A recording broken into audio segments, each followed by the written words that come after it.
সুপ্রিয় দর্শক শ্রোতা, স্বাগতম আজকের বিষয় সংবাদ পরিক্রমায়। আশা করছি আপনারা সবাই ভালো আছেন এবং সুস্থ আছেন। আবারও উত্তপ্ত হয়ে উঠেছে মধ্যপ্রাচ্যের আকাশ। ইসরায়েল ও ইরানের মধ্যে বিগত 12 দিনের রক্তক্ষয়ী সংঘাত সাময়িক থামলেও বর্তমান পরিস্থিতি পুনরায় যুদ্ধের ইঙ্গিত দিচ্ছে। বর্তমান পরিস্থিতি শুধুমাত্র যুদ্ধের ইঙ্গিত নয়, বরং আরেকটি সংঘাতের সূচনা। যুদ্ধবিরতির পরও দুই দেশের মধ্যে সামরিক উত্তেজনা, পাল্টাপাল্টি হুমকি, মন্তব্য লেগেই রয়েছে। আর এই লড়াই এখন কেবল মাঠে নয়, বরং কৌশল, জোট ও রাজনীতির টেবিলে চলে এসেছে। ইসরায়েল এখন যুক্তরাষ্ট্রের সাময়িক সহায়তা নিয়ে সম্ভাব্য দ্বিতীয় দফায় হামলার প্রস্তুতি নিচ্ছে। অপরদিকে ইরান বলছে, আমরাও প্রস্তুত। এবার যদি যুদ্ধ হয় তবে তা হবে শেষ ও সর্বগ্রাসী যুদ্ধ। ইরানের পাল্টা হামলায় গেল কয়েকদিনে ইসরায়েলের চরম ক্ষয়ক্ষতির মুখে পড়েছে। বিশেষ করে আয়রন ডোম প্রতিরক্ষা ব্যবস্থা আংশিক বা সম্পূর্ণভাবে অকেজো হয়ে যাওয়ায় ইরানের ক্ষেপণাস্ত্র প্রতিরোধ করতে ব্যর্থ হয় ইসরায়েল। ইরান একযোগে ড্রোন, ব্যালিস্টিক মিসাইল ও ক্রুজ মিসাইল ব্যবহার করায় ইসরায়েলের সামরিক ও বেসামরিক স্থাপনাগুলো ব্যাপকভাবে ক্ষতিগ্রস্ত হয়। এই অবস্থায় ইসরায়েল সীমিত অস্ত্র মজুদের চ্যালেঞ্জেও মুখোমুখি হয়। পরবর্তীতে যুক্তরাষ্ট্র সরাসরি সামরিক সহায়তা দেয়ায় ইসরায়েল আপাতত কিছুটা গুছিয়ে উঠেছে। এরই মধ্যে বেশ কয়েকটি মার্কিন কার্গো বিমান অস্ত্র ও গোলাবারুদ নিয়ে ইসরায়েলে পৌঁছেছে বলে জানানো হয়েছে। ইসরায়েলের প্রতিরক্ষা মন্ত্রণালয় বলেছে, যুদ্ধবিরতির পর থেকে যুক্তরাষ্ট্রের সামরিক কার্গো বিমানগুলো টানা অস্ত্র ও সরঞ্জাম নিয়ে আসছে। এতে আশঙ্কা তৈরি হয়েছে যে ইসরায়েল নতুন করে আরো বড় ধরনের হামলার প্রস্তুতি নিচ্ছে। আন্তর্জাতিক পর্যবেক্ষকরা মনে করছেন, এসব সামরিক প্রস্তুতি কেবল আত্মরক্ষামূলক নয়, বরং ইরানের বিরুদ্ধে দ্বিতীয় দফা আক্রমণের ইঙ্গিত বহন করছে। টানা 12 দিনের যুদ্ধ শেষে ইসরায়েল নিজেকে সফল ঘোষণা করলেও সেই বিজয় আসলে আংশিক এবং কৌশলগত দ্বিধান্বিত বলে বিশ্লেষকরা মনে করছেন।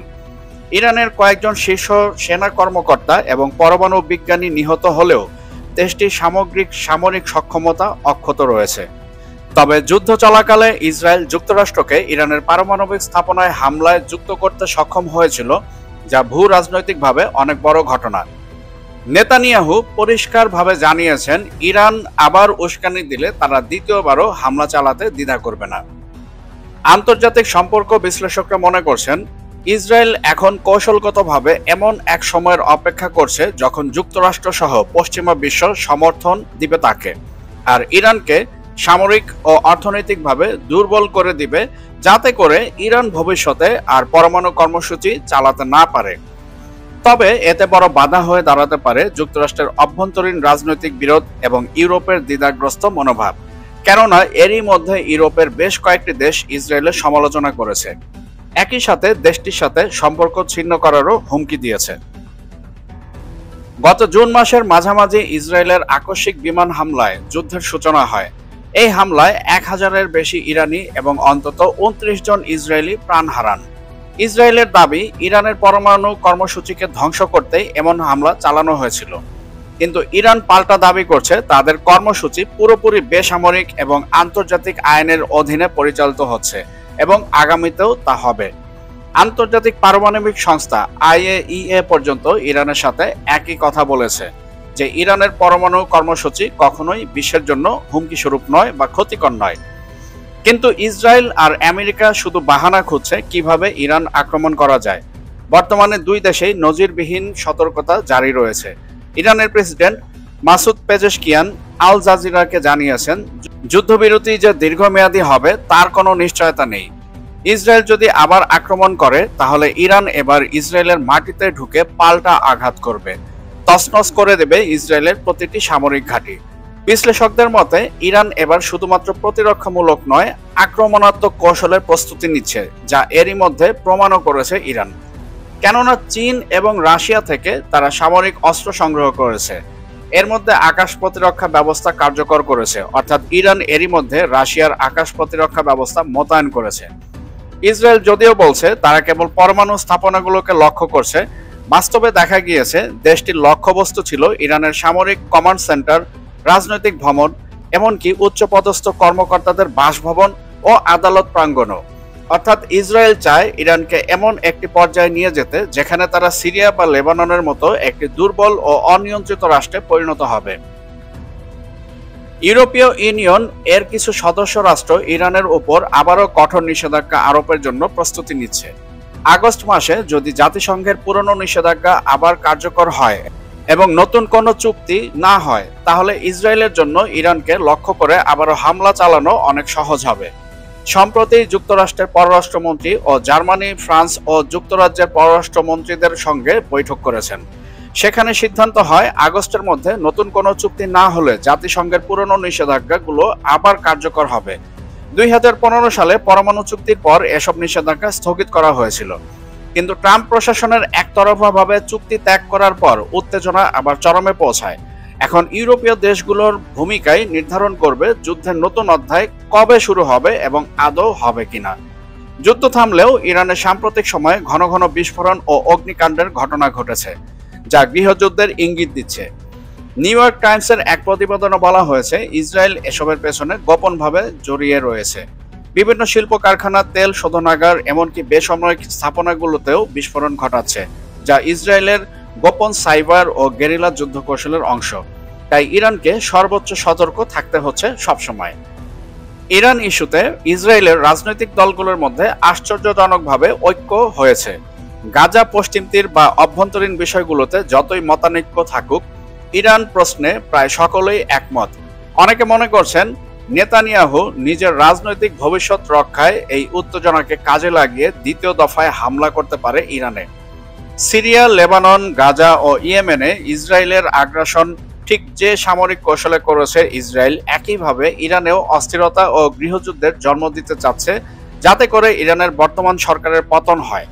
ইসরায়েল এবং আমেরিকা অলরেডি ইরানের সর্বোচ্চ নেতা আয়াতুল্লাহ খামেনি হত্যার হুমকি দিয়েছে এবং হত্যার চেষ্টা করেও ব্যর্থ হয়েছে। ইরান এখনো কূটনৈতিক সমাধানে বিশ্বাস রাখে, তবে সামরিক দিক থেকেও তারা সর্বোচ্চ প্রস্তুত রয়েছে। ইরানি বিশ্লেষকদের মতে ইসরায়েল যদি আবার হামলা করে তাহলে প্রতিক্রিয়া হবে আরও শক্তিশালী এবং অপ্রত্যাশিত, যা ভয়াবহ আকার ধারণ করতে পারে বলেই মনে করছেন তারা। মার্কিন প্রেসিডেন্ট ডোনাল্ড ট্রাম্প সম্প্রতি ইরানকে হুমকি দিয়ে বলেছেন, ইরানের পরমাণু সক্ষমতা এত দ্রুত মুছে দেওয়া হবে যে কেউ বুঝে ওঠার আগেই সব শেষ হয়ে যাবে। এর জবাবে ইরানের প্রধানমন্ত্রী আব্বাস আরাগচি পাল্টা হুঁশিয়ারি দিয়ে বলেছেন, ইরান কখনো হুমকির ভাষায় সাড়া দেয় না। যদি হামলা হয় তাহলে ইরান প্রতিক্রিয়া দেখাবে এবং তা হবে খুবই ভয়ঙ্কর।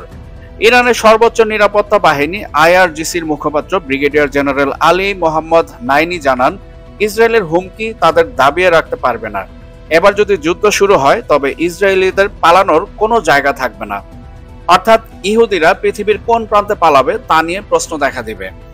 13 জুন শুরু হওয়া প্রথম দফার যুদ্ধ ইসরায়েল শুরু করলেও শেষ পর্যন্ত ইরান পাল্টা জবাবে প্রমাণ করেছে যে তারা যুদ্ধক্ষেত্রে দুর্বল নয়। নেতানিয়াহুর বাসভবন লক্ষ্য করে চালানো ক্ষেপণাস্ত্র হামলায় ইসরায়েল জুড়ে আতঙ্ক ছড়িয়ে পড়ে। বহু মানুষ আশ্রয় নেয় ভূগর্ভস্থ বাংকারে। যদি আবার সংঘর্ষ হয় তাহলে এর পরিণতি আরও মারাত্মক হবে বলে সতর্ক করেছেন পর্যবেক্ষকরা। ইরান ও ইসরায়েলের সাম্প্রতিক সংঘাত এবং যুদ্ধবিরতির পরও চলমান উত্তেজনায় স্পষ্ট করে দিচ্ছে মধ্যপ্রাচ্যের ভূ রাজনীতি অবস্থা কতটা অস্থিতিশীল ও অপ্রতিরোধ্য হয়ে উঠেছে। যুদ্ধবিরতির মূল লক্ষ্য শান্তির আড়ালে দুই পক্ষই নিজেদের কৌশলগত অবস্থার শক্তি বাড়াতে ব্যস্ত। একদিকে যুক্তরাষ্ট্র ও পশ্চিমা জোটের সমর্থনে ইসরায়েল আবার হামলার প্রস্তুতি নিচ্ছে, অন্যদিকে ইরান সরাসরি হুঁশিয়ারি দিয়ে বলেছে পরবর্তী যুদ্ধ হবে মারাত্মক। এই পরিস্থিতিতে আন্তর্জাতিক সম্প্রদায়ের উচিত দ্বিপাক্ষিক আলোচনার উদ্যোগ বাড়ানো, শান্তির জন্য বাস্তব কূটনীতির চাপ প্রয়োগ করা এবং মানবিক সংকট এড়াতে একটি টেকসই সমাধান খুঁজে বের করা। তা না হলে শুধু মধ্যপ্রাচ্য নয়, গোটা বিশ্ব নিরাপত্তাকে হুমকির মুখে ফেলতে পারে বলে আশঙ্কা করছেন বিশ্লেষকরা। কারণ মধ্যপ্রাচ্যের পাশাপাশি ইউক্রেন, রাশিয়া, এদিকে এশিয়াতে নতুন করে শুরু হওয়া ক্যাম্বোডিয়া এবং থাইল্যান্ডের যুদ্ধ, সবকিছু মিলিয়ে গোটা পৃথিবী এখন উত্তাল অবস্থায় রয়েছে। আমরা যুদ্ধ চাই না, আমরা শান্তি চাই। বন্ধুগণ, ইরান এবং ইসরায়েলের মধ্যকার যুদ্ধের পরবর্তী কোনো আপডেট আসলে আমি সরাসরি তা আপনাদের সাথে শেয়ার করব। ততক্ষণ পর্যন্ত আপনারা সবাই ভালো থাকবেন, সুস্থ থাকবেন। আজকের বিষয়ের সাথে থাকার জন্য আন্তরিক ধন্যবাদ।